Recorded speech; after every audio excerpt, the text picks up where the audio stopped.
Right. We don't want to allege that he's a victim of his own making, and if he hadn't exercised his First Amendment rights, he'd still be alive, and especially because some people viewed some of the things that he said as hateful.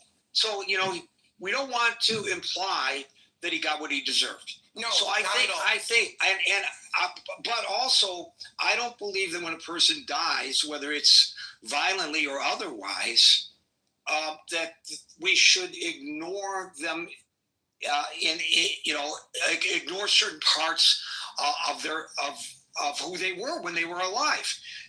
There are people who, like when President Carter died, there were all these laudatory things said about President Carter, and rightly so, especially in my opinion, the things that he did after he was president, his building homes for poor people and all that. That was him. I mean, he actually went out there on his own. He actually rolled up his sleeves and, as a former president, and helped build some of those Habitat for Humanity homes. He deserved a lot of credit for that. There were some things that he did, some things that he said, some of the policies when he was president that were not so commendable. Well, of course, at the time the person dies, even non-violently, after a really long life from natural causes as he did, we feel that it's not proper, it doesn't feel right to analyze their life too much. And I think, he hasn't even been put in the ground yet. So I think that I personally fall on the side of, yes, I'm aware of some of the things that he said and did and espoused that I found distasteful. But I don't think this is a proper time to air them. Give it a chance to breathe. Yeah, no, because I guess what I was going to say, though, is that it's not like what I was going to say is that the same proponents for free speech are now telling people that they can't say anything. Well, the State Department actually issued an advisory to all foreigners, and it's not just people who are in the country illegally. They issued them an advisory, and it's the State Department, mind you. So you know what's implied here. Do not say anything negative about Charlie Kirk. Well, that's downright un-American. It violates the First Amendment and the Constitution. Applies to everybody in the country, not just to American citizens in the country. Well, no, because it's rules for thee and not for me, right? And that's the part that really concerns me. Right. But I think personally, I don't feel comfortable exploring with any great depth the character of Charlie. Listen, we never talked about him before on this forum. I didn't know who he was. Right. I never heard of this guy. Right. So, I don't really much care what his positions were when he was alive. If I was aware of it at the time that he was alive, I probably, some of the things that he espoused, I would have raised issues with.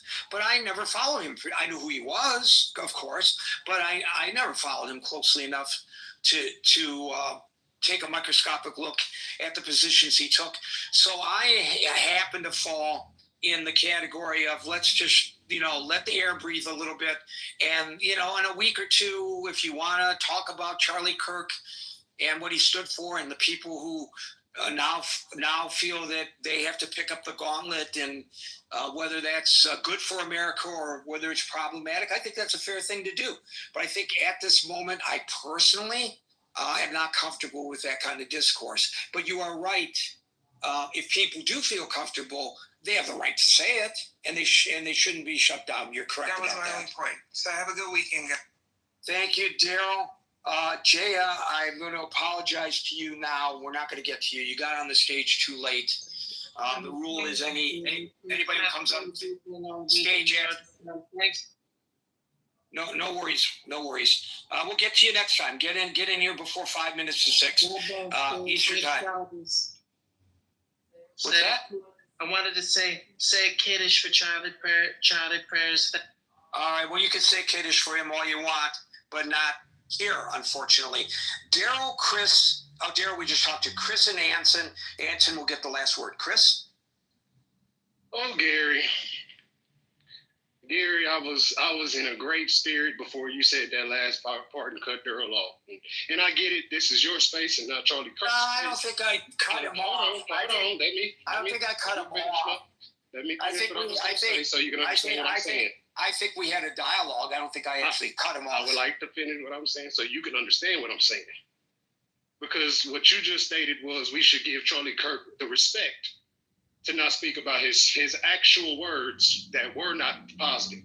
And the sad part is he did not offer that same respect to anybody as long as it could help his bottom line. So I hear what you're saying because this is your space. But Charlie Kirk probably does not deserve that much respect, even out of yourself, because Charlie Kirk didn't care about who died and how they died. He was going to make it into something that he could profit off of, i.e., George Floyd telling the world that George Floyd died. You didn't have that belief. Okay, and I just agree. want to put that out there. And I can agree with that belief, but that's really not the topic of the room. And I'm gonna get to it. And I'm gonna get to the topic. So I wanted to speak that for Daryl because I don't know if Daryl even seen that as something that actually happened in real time. We censored her. We censored Daryl for the sake of a person who would not censor himself for a person's emotional feelings, even before the body got covered. So let me get to the topic. So topic is social media spawning political violence? No, Scott said it best. I'm mad Scott left because I was going to give him his praise, but Scott said it best. Political violence has been going on for centuries. This is not skewing it. If anything, this is allowing more people to catch hold of misinformation and rhetoric that can push into violence faster. I mean, we always had newspapers. There was always people that came into town and did speeches of such sort, similar to what he's done in generations prior. That what he was doing wasn't anything brand new. The brand new part is him being able to jump on a camera, put it on internet, and allow internet to just funnel whatever he decided to say through to the masses. Now, whatever, I think somebody spoke about it, whatever financial backing he had that was helping him push the agenda, well, that's another conversation. But he had the freedom to get on those stages and say what he damn well pleased. Facts or no facts. Misinformation or non-misinformation. He would go up there and speak his agenda. So I don't think that it's the internet that is, or the social media that is doing the propagating of violence. Now, what I will say is I think and somebody else said this prior to me, that the violence is being amplified for the sake of money. Yeah, social media is a business. Regardless of how we use it, it is a company. It is somebody looking for a bottom line and a profit. So sure, if fight videos on YouTube or the ones that are moving the ticker, more fight videos for you on your algorithm if you watch one fight video. Same goes for the Charlie Kirk video, as Daryl just stated, adding to the algorithms that they were watching. So it makes sense for me that social media needs to be paid attention to as a company and not as, oh, my friend in my pocket I can talk to whenever I feel like it or get reassurance whenever I need it. We need to start paying attention that those things aren't for our best interests, even if they are within your interests. They're feeding you so they can purchase dinner for their family. They're feeding you so they can make sure they have pilots for their private jet. They're feeding us so they could benefit regardless of how we feel about it. Also, i.e. Charlie Kirk. The things that Charlie Kirk was saying may have been in his mind believable to himself, but he wasn't feeding us his belief because he believed that it was the best thing he could do. He was doing that so he can make a profit. He was a business. His voice. Well, how do you know that? How do you know that? Because he propagated it as many times as he could in networks and social sites that would pay him. He started a website. Right, because he was trying to fund his Turning Point. And I said for money. I said for profit. Yeah, but the Turning need a profit to get the message out. But then Turning right, and so then Turning Point uses that money to get the message out. So, at the bottom line of this is it turns to a profit. Okay, Because now you endorse. so you don't think that he was really motivated by spreading a message that he believed? No, not at all. I don't think he was. But how do you inspired know by that? Jesus. But I don't how think do he you was- know that? I How do don't you think know he that? was inspired by Jesus Christ. How do you know that? I don't think God gave him the message to portray the message he was pushing with false information. How do you know that? Okay, sure. If you believe that your God or your belief system will tell you to lie to people for the sake of your own gain, then maybe we're not reading the same Bible. But that's not the Bible I've read. That's not the information I've consumed from the Bible. I don't know how many branches there. I don't know how many branches there are of Christianity, but there are thousands of branches of Christianity. That doesn't make them right, Gary. I'm not saying it does, because they contradict each other. So the ones that contradict the others, obviously, at least one of them is not right, and maybe both of them aren't right. And he's contradicted most people. But how do you know he was not following what his faith told him to follow? Oh, I'm sure if that's the message he wanted to praise, he could say it, and on the internet he would be able to get away with it, and that would be free speech. And so he could tell us that, but that's not how he moved. He moved in the light of making money and pushing an agenda. All right. So is there something particularly evil if that, in fact, is the case, that he's trying to make money? I'm sure at your job, you're attempting to make money. No, it's evil if I have to misinform you to do it. It's evil if I decide that I may know the truth, but you don't. So I'll tell you what I want you to believe. But maybe he believed. You ask, Gary. I'm telling you, because you're going to keep saying maybe, and we'll never get those answers. He's dead. Let's be real. Right, and he's not here to. You're absolutely right. He's not here. He's not here to defend himself against your accusations. We have eyes also. We are human also with intent in our own bodies, similar to the man that was alive, because we are all human. So me seeing him go for this thing for about 10 to 15 years I'm not new to this. I've actually known who Charlie Kirk was, and I thought he was a scary guy because he talks to children, the underprivileged, and the people that don't get talked to. And I don't mean underprivileged by not owning or having anything. I mean underprivileged by not having a voice. Underprivileged by being told to just go to school and shut up and get an education and become something. So he's speaking directly to them. I've understood and paid attention to what Charlie Kirk was doing. It's just ironic that a lot of people weren't, because they were talking to the youth, and especially he was talking to the white youth. He was speaking to young, white, impressionable men, similar to the Andrew Tates of the world. So I get what you're saying, Gary. I don't want it to sound like, oh, he's just bashing him because he's dead. No, this guy has been spewing false truths for a very long time, and he should not die this way, and his kids did not deserve that. But when you speak things to people that are possibly irrational because they don't have the development yet, something has a possibility to happen to you, even if you're speaking positive people. Jesus Christ again. So should we temper our public? Yes. As Daryl just stated, you should definitely be able to look at your voice and say, hey, maybe this is not the right angle for my safety. Maybe I do want to go home to my children. Maybe I do want to go home to my children every single night. So maybe this message is not the message that would allow me to do so. Would you apply that? Would you apply that? I'm going to ask you one last question, then I'm moving on to Anson. Would you apply? I'm sure you're going to take up on my tongue, but that's fine. It's your thing. Go ahead. Would you apply that standard to Martin Luther King? I would apply that standard to anybody that's going outside speaking. Right, I'm asking you specifically. Excuse me. You keep interrupting me, Gary. I'm asking you specifically. It's a yes or no question. It's not a yes or no question because there's nuance in all of this. There's nuance in all of this. No, Chris. Come on. Calm down, all right? I don't feel comfortable with suggesting that I know or you know or anyone knows the motive of the shooter. We don't know what was in his mind. It might come out, but we don't know his motive.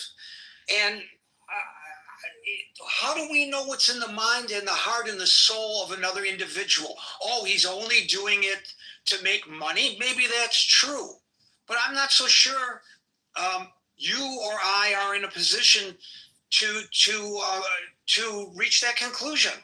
This is not to say that I'm not as disturbed about some of the things that he espoused as you are. I am.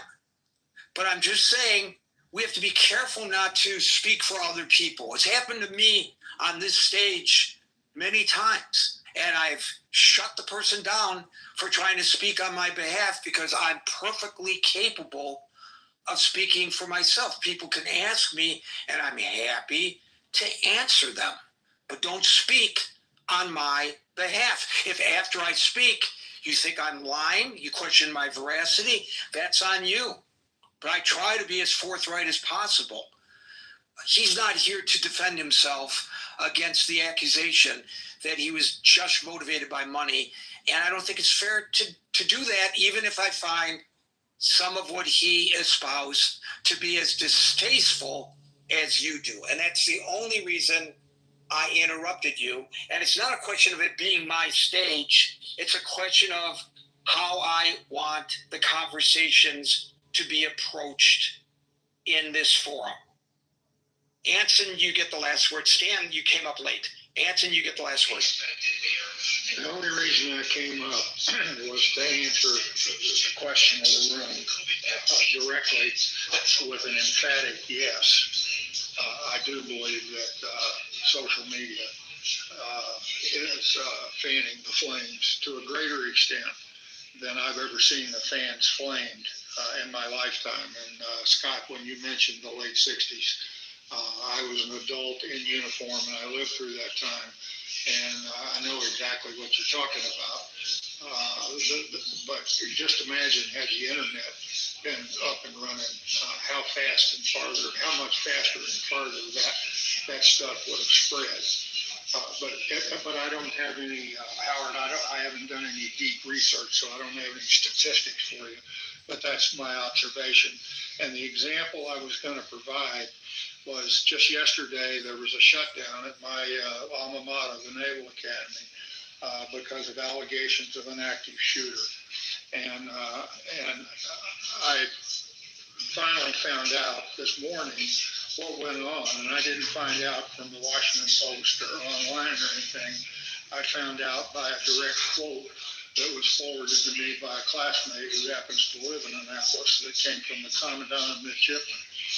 And the thing started with a midshipman that had been discharged from the Naval Academy for some reason. I don't know what. He was outside of it, but he took his computer with him and he went back home somewhere into the Midwest. He manipulated his IP address so it looked like the computer was broadcasting from the grounds of the Naval Academy, and he raised allegations of an active shooter, which immediately, the immediate response was to shut down the academy. And during the course of that shutdown, security guards were going through places, including Bancroft Hall, the dormitory, to find out what was going on. And the allegation broadcast by this individual was that the shooters were disguised in military uniforms. So there was a midshipman that saw somebody in uniform that he didn't know that was surreptitiously, supposedly, moving around the hallways, and he took his parade rifle and butted the guy in the head with his parade rifle, thinking he was protecting himself and his surroundings from an active shooter. And he got shot in the arm. And all that went away, and the academy's back up and running. And my point is, what laws did that son of a bitch violate? And I hope to hell that there are cops outside of his Midwestern home where he's now allegedly living with his parents, and he gets put in handcuffs and he spends real jail time for doing that kind of crap. That's an example of how social media is fanning the flames. And the best advice that I've heard in this room in the long discussion, well, I can also say that I spent about an hour in another room with the harangues about Kirk, and it was just absolutely. I spoke once briefly, and that was just to say that I was disgusted with the conversation in that room. But that was after an hour of listening. Had that been a real room or a bar room, we would have had a racial fight that would have taken place. It was just absolutely disgusting, and that further fans the flames. But Howard's suggestion, and I wholeheartedly endorse it, take the position, how important is it?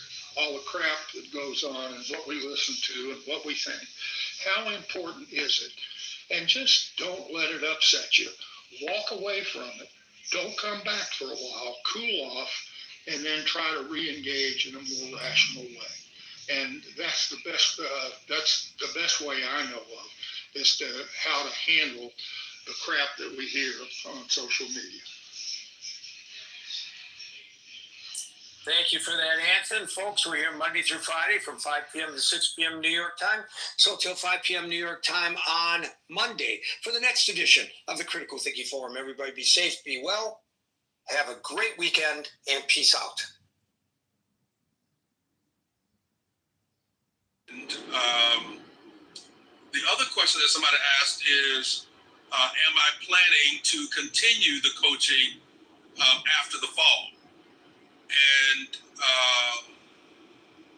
it depends on if I feel like there's enough of a demand for it. I don't want to just be advertising things for the sake of just doing it. If there's a demand for it, then we absolutely will. But if there's not a demand, we'll ego around pausing it or stopping it or whatever that may look like. So that's just a couple quick things about the coaching. So I'm scared to ask if there's any questions because I need to be looking at the road. Let me see. I can pull over here for just a minute.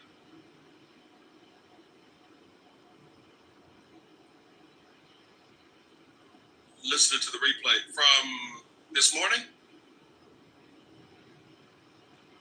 Long workday, Lauren. I understand. Hey, Michelle, blessings to you. Everybody that's speaking to me. Good to see y'all. Thank y'all for jumping in the room. Listen, let me just say this, too. Let me say this really fast. I want to appreciate y'all. Because listen, y'all make sure that your boy, when I go live, y'all make sure I'm not the only one in the room. And I appreciate that. I know some people that jump on this app and they say they jump in on their rooms and nobody comes into the room. And man, I feel good because when I go live, I'm like, man, there's some wisdom walkers that's going to jump in and holler at me. Say, hey, what's up? Check in and all that kind of stuff. So I'm like, man, thank y'all. Thank y'all. Y'all make sure your boy ain't in here by himself, just looking at a blank room with nobody to talk to. So I appreciate that, man. I don't take that for granted at all. Thank y'all for that. Here trying to soak up all the wisdom. I know that's right. I'm trying to soak it up too, Chantel. I'm trying to soak it up too. Carlene. Hey, Carlene, come up on stage if you can. Come up on stage really fast if you can. I got 4 minutes. If you're able to. If you're not able to, I understand. Not able to. Okay. Understood. Carlene Carlene, were you in the spring cohort or the summer cohort? I can't remember.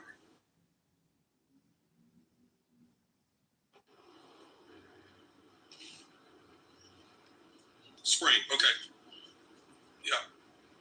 Yeah. So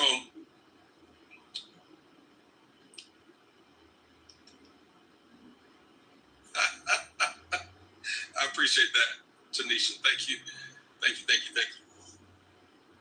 All right. Anybody have any questions about the coaching that starts tomorrow? Any questions? Anybody considering it, but you need a little nudge, or you got some lingering questions? And thank you to all of you that are part of the Patreon community. I did a live this morning right after our prayer call, and that should be in the Patreon community for members. So thank y'all. Thank you. Nobody has any questions? Okay, fantastic. All right, y'all. All right, I'm gonna stay true to my word. I'm jumping off of here in 2 minutes. Everybody's good? Any questions from this morning really fast?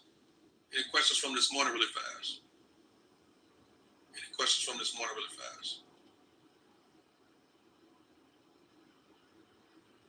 Felt like this morning was really, really insightful.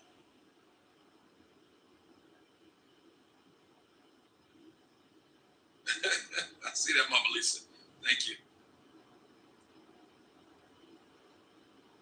Okay? So everybody's good. How am I? It's been a full week. Yesterday I wasn't tired, but I was sleepy. And so I got a incredible night's rest last night. My wife made sure of that. She was like, go to bed. She's like, go to bed. She came in my office last night. She's like, no, go to bed.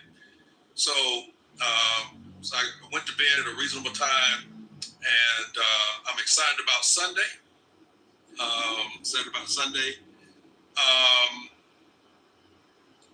I got almost everything done that I was supposed to get done this week. There's two things that are still left on my to-do list, but guess what? It's going to be all right, and it's going to get done next week. So that's how I am. It's college football season, so I'm even doing better. My team has a bye week this week, so we're in chill mode. We can't wait to see USF and Miami play tomorrow, and we'll go from there. And of course, I'm good. All right, y'all. I gotta run. Thank you for asking how I'm doing too, by the way. I love y'all. I'm pulling for you, always praying for you. And I'll look forward to seeing y'all either on another pop-up or seeing y'all on Monday morning. Those of you that are a part of Crossover, I will see y'all on Sunday as we continue our series, Overcoming Overload. It's going to be good. This call is ending in 5, 4, 3, 2, 1. Peace, y'all.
to the other presidents, he has been one of the better ones. If not, he'll never be better than Obama. Also, but you he's have to- one of the best. You have to acknowledge this is a pretty conservative country. Like it's pretty right of center, not just now, from way before.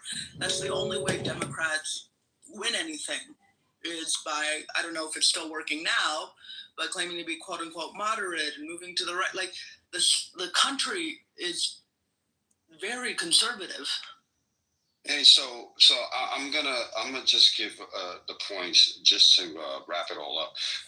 So for the two gentlemen, listen. When Joe Biden was in office as a senator in the '90s, there were other senators and other House of Representative members, right, who signed the bill into law, and then the president signed the law. So he's one person. Thing two, and I want you to think about this real quick. When he became the president, right, and a few of us talked about him forgiving student loans. He forgave 2 student loans in my household because he forgave mine and my wife's. So yeah, I thank him for that. But here's the thing about that: he did it using an executive order, meaning that he had to take it upon himself, figure out him and his lawyers how to make this happen, and actually did it, right? So that means there was no congressional law passed behind it. You understand what that means? That means he did that, and he did it by himself from the executive branch. So he put his foot forward without anybody else, no other parts of the government. Do you get that part? So I want you to weigh those two, right? Weigh when he was a legislator and he had to contribute to a bill along with others, and the president has to sign it, opposed to him creating an executive order to get rid of our student loans by himself as the executor. Figure out which one do you think, right? People will say, oh, that benefited me. Just go with that for a second. Before we get off of it, if y'all want to blame a president for the crime bill, why do we always skip over George Herbert Walker Bush Sr., who set up a black man at that park across from the White House, literally sat on national TV with a bag of crack that he produced himself? The FBI got it somehow. There was no crack being sold across the street from the White House, but this man manifested some crack, sat on the news, and literally started the crack epidemic and all of this emphasis on crime. Literally put the battery in the Black Congressional Congress's back and made them, who they were tired of the crack epidemic in their communities, but literally force them to get on the roll, get on that position and make it their own and pass the crime bill, which Maxine Waters, all of them voted for. And then after the fact, they realized what had happened and that they fucked up. And they talk about it publicly. Like, this has all been hashed out. But there's documentaries. We could look on YouTube and see George H.W. Bush in the Oval Office with a bag of crack that he manifested himself. I don't know why we keep trying to put this on Joe Biden when it was a whole president who literally started the whole crack epidemic. So is Hunter Biden a crackhead or not? Why is Hunter in there? I just told you about George Herbert Walker Bush. Is Hunter Biden a crackhead or not? Hold on. Yes or no? Yeah. What's happening? What's happening? Okay, so I get what you were saying about the crack epidemic or whatever, but it was also leaders from the Black community who were pressuring the government to do something about crack in the community. Yep. So it wasn't like a whole, and people were, it was a time when people were at this heightened state of fear because of what the drug trade was doing to the communities, from the old people to the young people. So Black people have to have an accountability for that. No, they didn't ask for the extent of it, for the extremes that were in it, but Black people were demanding that their government do something about the drugs and the crime. Is Hunter Biden a crackhead or not? That was the politics of the time. to Dr. Because you a crackhead. Yeah, you sound like you're just ignore how him. you do something. But that was the crack and crime surrounding crack was the same thing as what immigration is right now. Like it was the topic of the time. It was what people remember Dukakis and they found do you remember? I know Dr. Willie Horton.